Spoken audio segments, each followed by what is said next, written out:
고린도전서 15장 42절로부터 49절까지입니다. 신약 284면 고린도전서 15장 42절로부터 49절까지 말씀. 자, 이 말씀 우리 한 절씩 교독합니다. 죽은 자의 부활도 그와 같으니 썩을 것으로 심고 썩지 아니할 것으로 다시 살아나며 욕된 것으로 심고 영광스러운 것으로 다시 살아나며 약한 것으로 심고 강한 것으로 다시 살아나며 육의 몸으로 심고 신령한 몸으로 다시 살아나나니 육의 몸이 있은즉 또 영의 몸도 있느니라. 기록된 바 첫사람 아담은 생명이 되었다 함과 같이 마지막 아담은 살려주는 영이 되었나니 그러나 먼저는 신령한 사람이 아니요 육의 사람이요 그 다음에 신령한 사람이니라. 첫사람은 땅에서 났으니 흙에 속한 자이거니와 둘째 사람은 하늘에서 나셨느니라. 무릇 흙에 속한 자들은 저 흙에 속한 자와 같고 무릇 하늘에 속한 자들은 저 하늘에 속한 이와 같으니 우리가 흙에 속한 자의 형상을 입은 것 같이 또한 하늘에 속한 이의 형상을 입으리라. 아멘. 자, 오늘 부활절을 맞아 함께 읽은 고린도전서 15장 42절로부터 49절 말씀 통해서 신령한 몸으로 다시 살아나리라 라는 제목의 말씀 함께 나누겠습니다. 오늘은 부활절이죠. 부활절은 바로 우리 예수님께서 부활하신 날, 그날을 기념하는 절기입니다. 우리 죄를 대신해서 십자가 달려 죽으시고 사흘 만에 다시 부활하신 그날을 기념하는 절기이죠.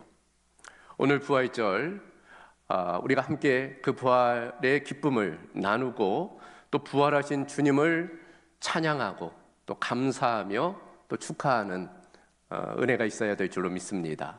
우리 다시 한번 부활하신 주님 또 우리가 부활할 것에 대해서 함께 고백해 볼까요? 예수님 부활하셨습니다. 나도 부활할 것입니다. 부활의 기쁨이 우리 모두 가운데 있기를 소망합니다.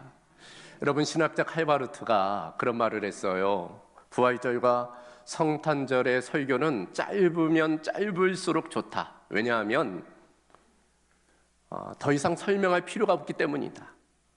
그것은 역사적 사실이기 때문이다. 굳이 길게 설명할 필요가 없다는 거예요. 그래서 부활절 설교는 짧으면 짧을수록 좋다. 그래서 오늘 설교가 길까요? 짧을까요? 네, 짧을 것입니다. 얼마나 짧을지는 모르겠어요. 아무튼 좀 짧게 진행하려고 그래요. 자, 오늘 본문 고린도전서 15장이죠. 소위 부활장으로 잘 알려진 본문입니다. 부활에 관한 다양한 내용이 오늘 본문 속에 담겨져 있어요. 특별히 오늘 함께 살펴보는 이 본문은 부활의 날에 우리가 어떻게 될 것인지에 대한 내용이 기록되어져 있습니다. 세 가지를 함께 살펴보려고 그래요. 첫 번째는 부활의 날 우리는 다시 살아난다는 거예요. 한번 따라해 보겠습니까? 다시 살아나게 됩니다. 그래요. 부활의 날 우리는 다시 살아나게 될 거예요. 42절로부터 44절까지 말씀 보면 죽은 자의 부활도 그와 같으니 썩을 것으로 심고 썩지 아니할 것으로 다시 살아나며 욕된 것으로 심고 영광스러운 것으로 다시 살아나며 약한 것으로 심고 강한 것으로 다시 살아나며 육의 몸으로 심고 신령한 몸으로 다시 살아나리라.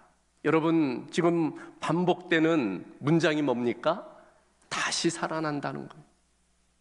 다시 살아난다는 것을 지금 강조하고 있어요. 부활의 날 우리는 다시 살아나게 될 거예요. 죽음이 확실하듯 믿는 이의 부활도 확실하다는 것 지금 강조하고 있습니다. 그럼에도 부활을 믿지 않는 사람들이 있어요.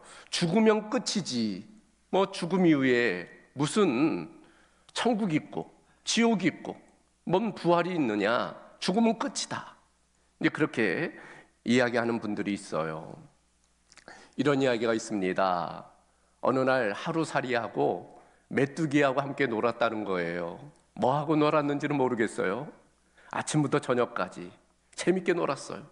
그런데 저녁이 되자 메뚜기가 하루살이에게 이야기하는 거예요. 하루살이야, 오늘 즐거웠어. 우리 내일 다시 만나 놀자. 하루살이가 깜짝 놀랐어요. 내일? 내일이 뭔데? 하루살이는 내일을 알지 못해요. 내일을 경험하지 못했습니다. 그러나 내일이 없을까요? 내일은 분명히 있는 거죠. 이번에는 이 메뚜기가 개구리하고 놀았다는 거예요. 봄, 여름, 가을까지. 뭐하고 놀았는지는 묻지 말아 주세요. 아무튼 재밌게 놀았다는 거예요. 근데 찬바람이 불기 시작했어요. 이번에는 개구리가 메뚜기에게 이야기하는 겁니다. 메뚜기야, 정말 재밌게 놀았어. 우리 내년에 다시 만나 놀자. 이번에는 누가 놀랐을까요?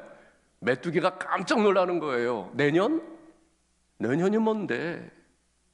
메뚜기는 내년을 알지 못하기 때문입니다. 그런다고 내년이 없을까요? 내년이 분명 있는 거예요. 죽음도 마찬가지입니다. 죽음은 끝이 아니에요. 죽음 이후에 천국과 지옥이 있고 또 부활이 있는 것입니다. 언젠가 죽음의 날이 오는 거죠. 더 이상 우리의 심장이 뛰지 않고 우리의 혈관 속에 피가 뜨겁지 아니하고 싸늘하게 우리의 몸이 식는 날이 오는 것입니다. 그러면 우리는 화장되고 땅 속에 묻히고 그렇게 썩어지고 우리는 형체 없이 사라지게 됩니다. 우리 이름도 기억되지 아니할 때가 오는 거예요. 그러나 이것이 끝이 아니에요. 주님이 다시 오시는 부활의 그날, 썩었던 나의 몸이 다시금 형체를 회복하고 새살이 돋아나고 멈췄던 나의 심장이 다시 뛰고 나의 몸에 따뜻한 온기가 되살아나고 그렇게 우리가 다시 살아나는 부활이 있다는 것입니다. 우리 몸이 다시 살아나게 된다. 지금 말씀하고 있어요. 그래서 고린도전서 15장 20절에 보면 그러나 이제 그리스도께서 죽은 자 가운데서 다시 살아나사 잠자는 자들의 첫 열매가 되셨다 말씀하고 있어요. 여러분, 이제 곧 시간이 지나면 열매들이 맺힐 거예요. 가을에 열매가 맺습니다. 어느 나무에 하나의 열매가 맺혔다는 것은 또 다른 열매가 맺힌다는 증거예요. 예수님이 부활하셨다는 그 사실은 우리 모두도 부활할 것에 대한 증거입니다. 그런 측면에서 우리의 부활은 확실한 거예요. 우리는 주님과의 생명의 연합, 접붙임을 통해서 부활하게 됩니다. 그래서 고린도전서 15장 22절에 보면 아담 안에서 모든 사람이 죽은 것 같이 그리스도 안에서 모든 사람이 삶을 얻으리라. 그리스도 안에서 그리스도께 접붙임을 통해 우리는 영원한 생명을 얻게 됩니다. 부활의 날 우리는 다시 살아나게 될 것입니다. 두 번째로 부활의 날 어떤 일이 일어날까? 우리는 신령한 몸으로 다시 살아나게 될 것입니다. 따라해 보겠습니까? 신령한 몸으로 다시 살아나게 됩니다.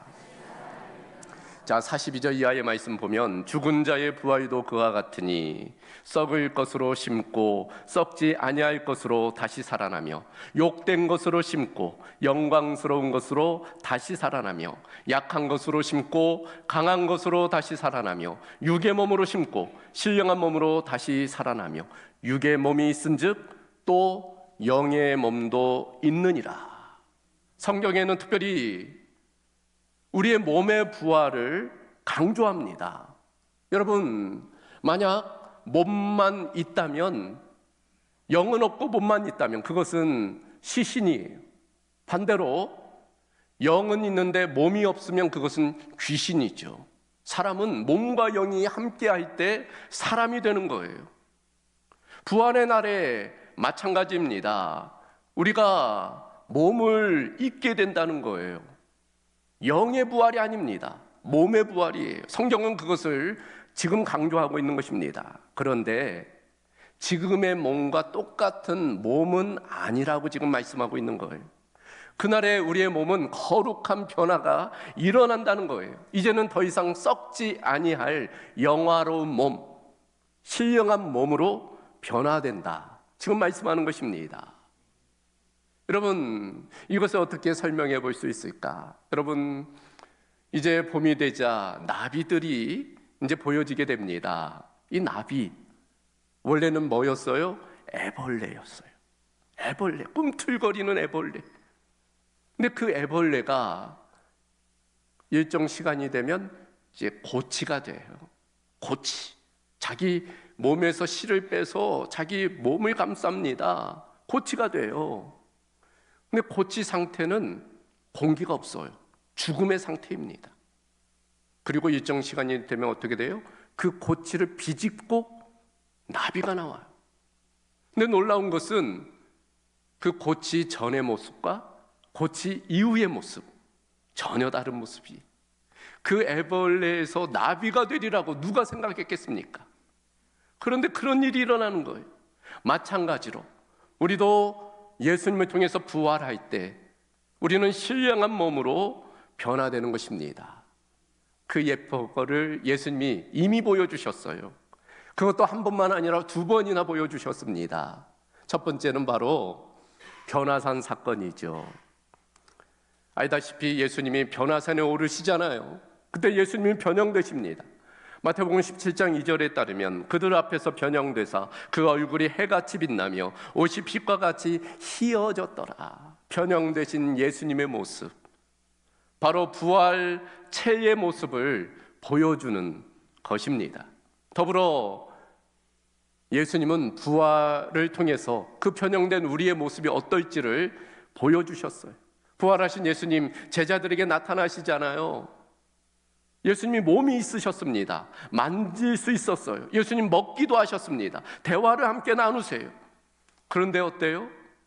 시간과 공간을 초월합니다. 갈릴리에 계셨던 예수님이 예루살렘에 나타나시기도 하고, 문을 닫아놨는데 예수님이 그 제자들 가운데 나타나시기도 하고, 시간과 공간을 제약을 받지 않는 신령한 몸으로의 변화를 의미합니다. 어떻게 우리가 이런 신령한 몸으로 다시 살아날 수 있을까? 45절 이하에 보면 기록된 바 첫사람 아담은 생명이 되었다 함과 같이 마지막 아담은 살려주는 영이 되었나니, 첫사람은 땅에서 났으니 흙에 속한 자이거니와 둘째 사람은 하늘에서 나셨느니라. 우리가 흙에 속한 자의 형상을 입은 것 같이 또한 하늘에 속한 이의 형상을 입으리라. 하늘에 속한 이, 바로 그 예수님은 우리에게 살려주는 영이 되어서 생명의 영이 되셔서 우리에게 새 생명을 부여해 주시고, 우리도 그 예수님처럼 하늘의 형상을 입게 된다라고 말씀하고 있는 것입니다. 부활의 날 우리는 다시 살아나게 될 텐데 그저 지금과 같은 똑같은 몸이 아니라 신령한 몸으로 다시 살아나게 될 줄로 믿습니다. 그와 같은 소망이 우리 모두 가운데 있기를 주님의 이름으로 소망합니다. 마지막 한 가지 더, 부활의 날 어떤 일이 일어날까? 다시 만나게 될 것입니다. 한번 따라해 볼까요? 다시 만나게 됩니다. 자, 오늘 52절 말씀을 보면 나팔 소리가 나매 죽은 자들이 썩지 아니할 것으로 다시 살아나고 우리도 변화되리라.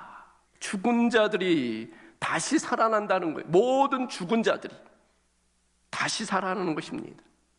데살로니가전서 4장 16절 이하의 말씀을 보면 주께서 호령과 천사장의 소리와 하나님의 나팔 소리로 친히 하늘로부터 강림하시리니 그리스도 안에서 죽은 자들이 먼저 일어나고 그 후에 우리 살아남은 자들도 그들과 함께 구름 속으로 끌어올려 공중에서 주를 영접하게 하시리니 그리하여 우리가 항상 주와 함께 있으리라.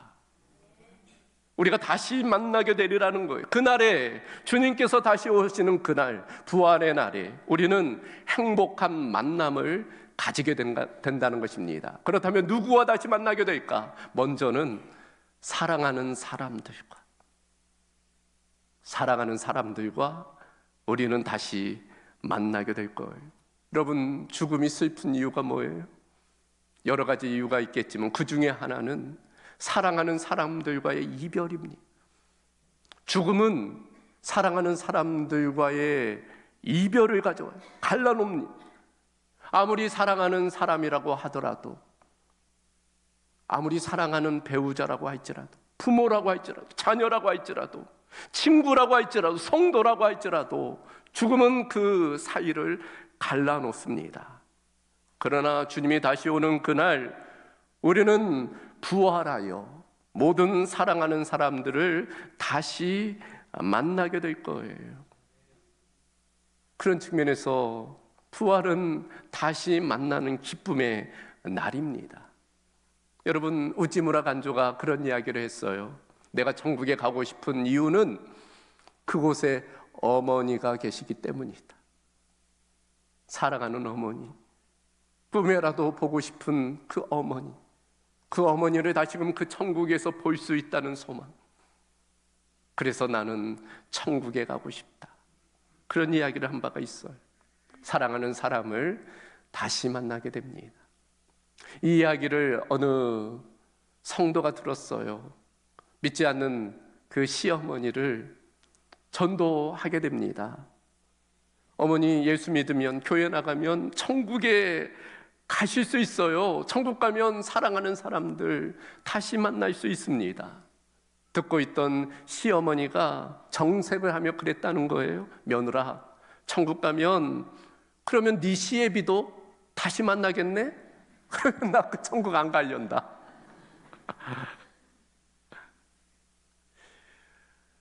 우리는 천국에서 사랑하는 사람을 다시 만나게 됩니다.